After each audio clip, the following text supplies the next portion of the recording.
इस आदमी ने मुझसे धोखे से शादी करी है।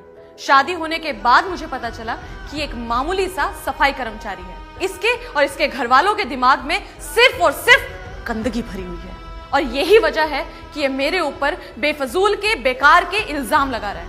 और जज साहब, मैंने फैसला कर लिया है कि अब इसके आगे मैं इस आदमी के साथ नहीं रहना चाहती। तुम्हें अपनी सफाई में कुछ कहना है? एक सफाई कर्मचारी जिसने समाज की गंदगी साफ करी, आज उससे कहा जा रहा है कि अपनी सफाई में कुछ कहना है। जज साहब, इन्होंने कहा कि हमने इनसे धोखे से शादी करी, इन्हें पता नहीं था कि हम सफाई कर्मी हैं। क्या ये बात इन्हें इतने बड़े पद में नौकरी लगने के बाद, हमसे 2 बच्चे होने के बाद पता लगी? इन्होंने हमें, हमारे माँ बाप को भला बुरा कहा, हम बर्दाश्त कर गए, पर आज ये हमें हमारे बच्चों से तक मिलने नहीं दे रही है। हम मानते हैं कि आदमी भी गलत होते हैं, बहुत आदमी गलत होते हैं। क्या हमेशा गलत होते हैं? हम ये भी मानते हैं कि औरत को ही आदमी की तरह जीने का अधिकार है, आजादी का अधिकार है।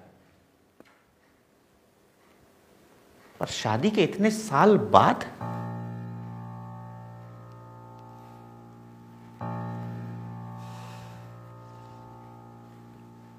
कहने को बहुत कुछ है जज साहब, पर बस इतना ही कहेंगे कि हमने एक सपना देखा था, समाज से एक और गंदगी साफ करने का। और वो सपना ये था कि अक्सर लड़की की शादी के बाद ससुराल में उसको बेटी नहीं बहू समझा जाता है। बहू जिसका काम होता है चूल्हा चौका करना, सास ससुर की देखभाल करना, पति की देखभाल करना, बच्चों की देखभाल करना। हमने उससे कहीं आगे आकर अपनी पत्नी को पढ़ाना चुना।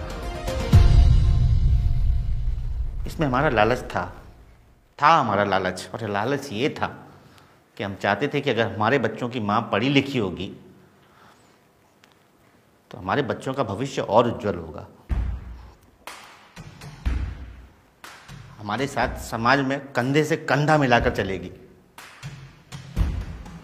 पर हम भूल गए साहब कि एक बड़ा अधिकारी सफाई कर्मी के साथ कंधे से कंधा मिलाकर नहीं चलता। जज साहब, हमारे साथ बुरा हो रहा है, अच्छा हो रहा है, ये हम नहीं जानते,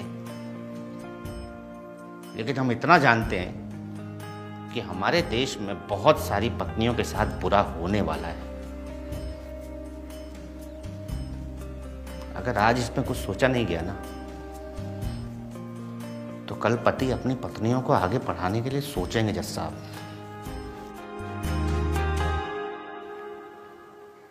हम सफाई कर्मचारी हैं, हमें इस बात पर गर्व है। ये भूल गई कि इनकी आगे की पढ़ाई का पैसा वही सफाई कर्मचारी के पैसों से आया था, वो फीस उसी तनख्वाह में से भरी गई थी।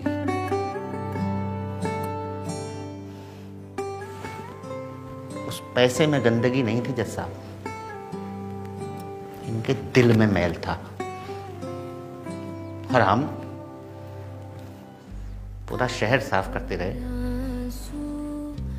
मगर इनके दिल का मैल साफ नहीं कर पाए।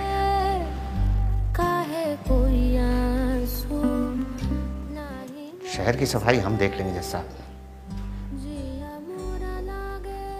दिलों के इस मैल की सफाई आपको करनी होगी, वरना बहुत सारी औरतें अपने अधिकार से वंचित हो जाएंगी जज साहब। काहे कोई आंसू